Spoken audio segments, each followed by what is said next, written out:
Fantastic. In April this year, it would have been 30 years since the Rwanda genocide. It's an important time to remember. You've built the country back in a very strong and formidable way, but it is important to remember the atrocities that are unconscionable, a tragedy that shouldn't have occurred. The world watched on over that period, and many would say the international community turned its back on Rwanda and didn't intervene. It's a pertinent conversation to have right now, given what we're seeing in this very region, where there are questions about international law being broken and the way that it is applied in Gaza. Do you believe that the international community has not taken heed of the lessons of Rwanda and that we are making the same mistakes again as humanity? Well, happy to see you, Eleni, and happy to be back here in Dubai for this summit. It's always good to be here. There are many ideas that one learns from and contributes to as well. So to the question, lessons learned is always talked about, but I don't see many in the world learning lessons. We should be learning from history, from many things that have happened, from a lot of events. In the case of Rwanda, what you've just said happened.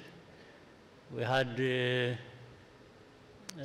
tragedy of the century, more or less, and there wasn't much in terms of mobilization for what was happening to be stopped.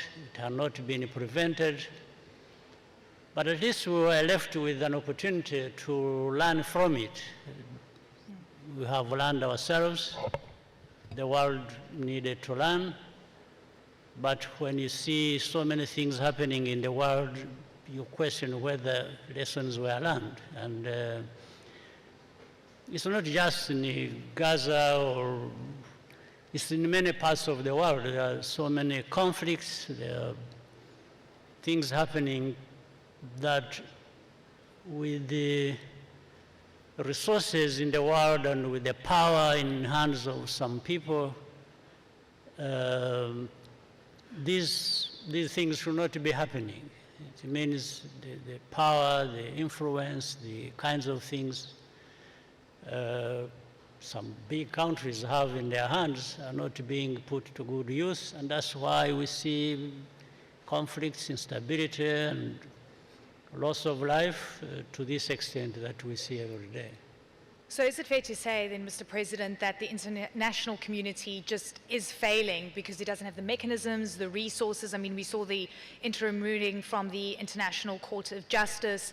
There's been so much happening at the UN Security Council, frankly, on various issues, and you spoke about other conflicts and other atrocities that are happening even on the continent, by the way, in Africa.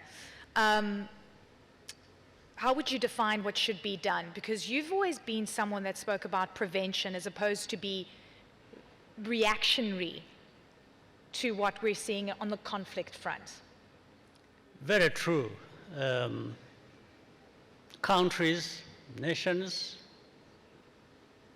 regions, international institutions should be there, in fact should have been there to ensure that there is a capacity to actually prevent these things that consume people's lives and like lives are worthless, to prevent that or to quickly stop that wherever it is taking place. But we don't see that happening. So there is a big question mark, therefore, to those in whose hands there is so much power that they have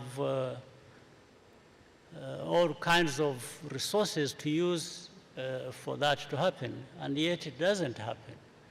So we need to go back to the basics. There must be things that people know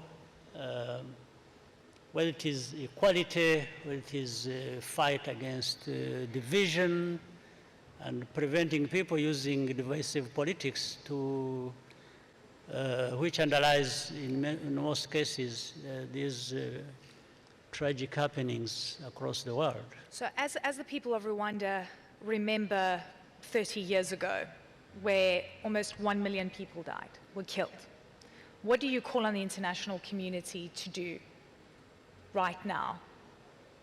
Well, I don't know what is new that I would call the world to do that we didn't call the world to do in the past or that time it was happening. But that is a very significant signal that the world is not learning much from what is happening or what has happened in the past to be able to prevent such a situation from occurring. So what is it there that I can tell the world that has, that can influence the world to operate differently? I don't know. But for those of us who have experienced these situations and circumstances, we've learned our lessons. In fact, one lesson learned is that for countries, that's why I said countries need to build their own capacities. There are also going to be times when you are on your own. And even for things that should attract support or, synergies across, because there is no one country that has everything. When you need such, it will not happen. It won't be coming. So. And you'll be on your own. You'll be on your own. It's a very, very important point. Speaking of being on your own, Africa only now has a permanent seat on the G20, and that's through the AU. Antonio Guterres, the UN chief, is calling for a permanent seat for Africa at the UN Security Council. For far too long, frankly, Mr. President, Africa has not been included in influencing global decisions. Do you think that these two seats, these two changes, hopefully at the UN Security Council as well, but at the G20, is going to change that? Well, those two seats are long overdue. One would ask, why did it not happen 10, 20 years ago, or even more?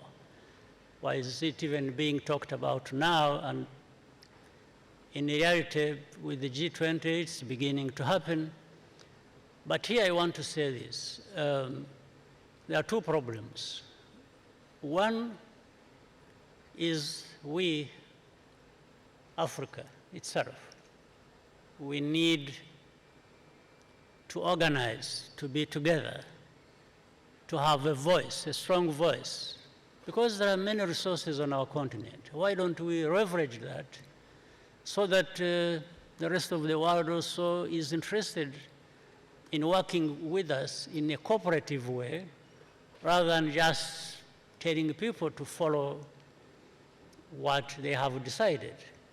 So that is one part. The other part is what I alluded to earlier, the power that is wielded by a number of countries in this world should also be used rationally and reasonably, and get to understand that Africa, for example, is as important as they are, so that, and they are not there to just be, Africa is not there to be influenced, or to take sides according to the lines they have decided or determined. So those two things must be addressed.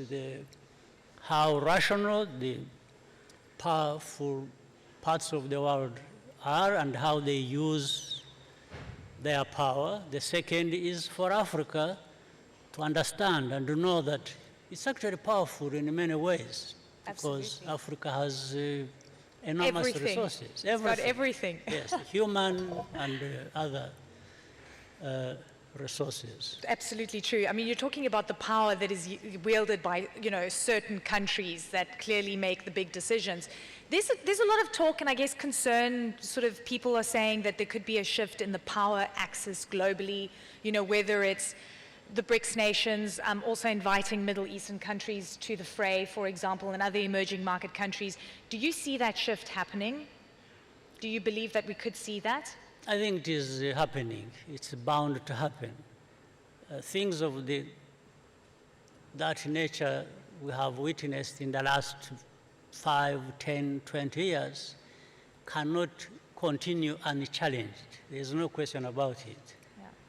So when you spoke about Africa coming together, I mean, we've got the African Continental Free Trade Area. It's a piece of policy that is working together to get countries to work together. But at the same time, the continent needs stability. We have seen many coups, specifically in West Africa, over the past few years. How concerned are you? Because we've got 19 presidential and democratic, general elections this year in Africa. It's pivotal, but at the same time, it coincides with coups. Yeah. Well, it goes back to learning lessons. I'm sure people in those countries or places where coup d'etats are taking place, we have also to look at the root cause of that. It is easy to condemn coups and say it shouldn't happen. It is right. But at the same time, we need to ask ourselves the question. We understand it that way, yet the coups actually keep taking place. So that means there's something lacking. And therefore, that's what takes us to the root causes. In most cases, it comes down to two things. One is, people talk about leadership and so on and so forth. Leadership needs to be looked at in a sense of the weight carried by those in leadership to make sure that they serve the interests of their own people and for their prosperity. In most cases, that doesn't happen in some places. The other is about governance. You have leaders, you have how they use that responsibility to govern the entities that they are leaders for. So that's, when you see coups happening, you quickly go to that place. It's not just the military taking over, power that is for the civilian entities. It's about why does it happen? Yeah. So two things: leadership lacks, governance is lacking, and there is an implosion, whichever country that happens. Africa has never, and I think it's important to say this, has never had full control of its own value chains. It has never had full control of its natural resources. It exports raw. At some point, it loses the most lucrative part of the value chain. And so many other countries benefit because they've been able to industrialize based on the commodities that Africa exports. Africa's hoping to industrialize further, yes, aggressively so. Do you believe the countries that are watching on and seeing Africa really starting to take control and increase its voice want to see Africa industrialize to the point where they lose their own industrial capacity, because that industrial capacity will move to Africa? Africa must industrialize, whether there are people who wish them to be able to do so or not. The quest of Africa to industrialize should not depend on anybody's decision, but Africa's decision. It is long overdue, and we must industrialize, because again, what sense does it make that we produce? We have a lot in terms of raw materials, all the wealth, and in fact there is a contradiction. Africa has everything, it's very wealthy. On the other hand, it is also very poor. So what is the explanation? It is not justified. So Africa must come together, must invest in their resources, must invest in value addition, must get involved with the manufacturing and understand there is a sense of urgency as well for this to happen. Are you concerned about external influence on the continent right now? I think, when you speak, it depends on who you speak to. The US wants to exert its influence. Europe, Russia, for example, that's definitely been in the news. Who is influencing the continent? Because China, for example, also wants a foothold and has a big foothold on the continent. Are you worried about external influence and what that means? Well, I think it's a concern, but I'm not worried because we are responsible for doing certain things for that not to happen. So, but that is happening. So that is another responsibility of the Africans to make sure that Africa is not there for anybody's taking. It's as if we are there just for anyone to come and pick and do whatever they want with us. So this is the responsibility we carry. This is something that is urgent to make sure that we are not there to be influenced to take a certain line or the other line because somebody has decided so and because somebody is powerful. So Africa must be that powerful to make sure that we do what has been determined by ourselves to be important to us and our people. What doesn't Africa have to be able to decide? Absolutely. To do that? Mr. President, one quick question. You've got presidential elections later on this year. President Biden last week said, or a few days ago said, I'm the most qualified man for the job and I need to see this through. I need to finish what I started. Elections in Rwanda this year, do you believe that you're the most qualified for the job and to see it through? Yeah, the elections are for people to decide whether the people they are electing are qualified to do the job. So we'll see. The voting counts. That's it. Counts and history counts and the proof is in the pudding.